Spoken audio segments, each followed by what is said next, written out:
ಮಾಗಡಿ ತಾಲೂಕಿನ ಭಕ್ತಮುನೇಶ್ವರ ಸ್ವಾಮಿ ದೇವಸ್ಥಾನಕ್ಕೆ ಡಿಕೆ ಶಿವಕುಮಾರ್ ಭೇಟಿ. ನಿಜವಾಯಿತು ಶ್ರೀರಂಗನಾಥಾನಂದ ಸ್ವಾಮೀಜಿಯವರ ಸಿಎಂ ಭವಿಷ್ಯವಾಣಿ.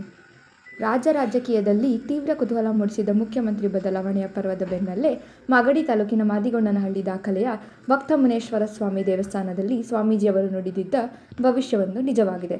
ಕಳೆದ ಮಾರ್ಚ್ 5, 2026ರಂದು ಭಕ್ತಮುನೇಶ್ವರ ಸ್ವಾಮಿ ದೇವಸ್ಥಾನದ ಧಾರ್ಮಿಕ ಜಾತ್ರಾ ಮಹೋತ್ಸವದಲ್ಲಿ ಸ್ವಾಮೀಜಿಯವರು ಡಿಕೆ ಶಿವಕುಮಾರ್ ಅವರು ಶೀಘ್ರದಲ್ಲಿ ರಾಜ್ಯ ಮುಖ್ಯಮಂತ್ರಿಯಾಗಲಿದ್ದಾರೆ ಎಂದು ಸಾರ್ವಜನಿಕ ಸಭೆಯಲ್ಲಿ ಭವಿಷ್ಯ ನುಡಿದಿದ್ದರು.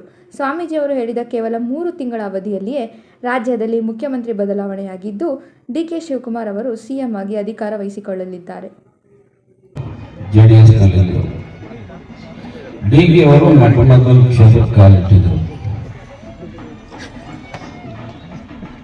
ಆದರೆ ಅವರಿಬ್ಬರಿಗೆ ಹೆಂಗೆ ಅಂದರೆ ಒಂಥರ ಎಣ್ಣೆ ಸಿಗಕಾಯಿ ಥರ ಇತ್ತು. ಅವತ್ತು ಮಾಡಿದ್ದೆ ಆ ಕೆಲಸನ ನೋಡಿ, ಇವತ್ತು ಇವರು ನನಗೆ ಭಾಳ ಸಂತೋಷ ಆಯ್ತು. ಅವರು ಅಂತ ಹೇಳಿದ್ರು,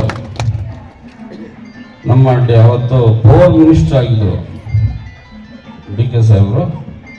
ಅವರು ಹೇಳಿದ್ರು, ಇವತ್ತು ಮಂತ್ರಿ ಆಗಿ ಬರಲಿ ಅಂತೇಳಿ ಬಯಸಿದ್ರು. ಖಂಡಿತ ಆಗ್ತಾರೆ ಅಂತಕ್ಕಂಥ ಮಾತನ್ನು ನಾನು ಕೂಡ ಈ ಸಂದರ್ಭದಲ್ಲಿ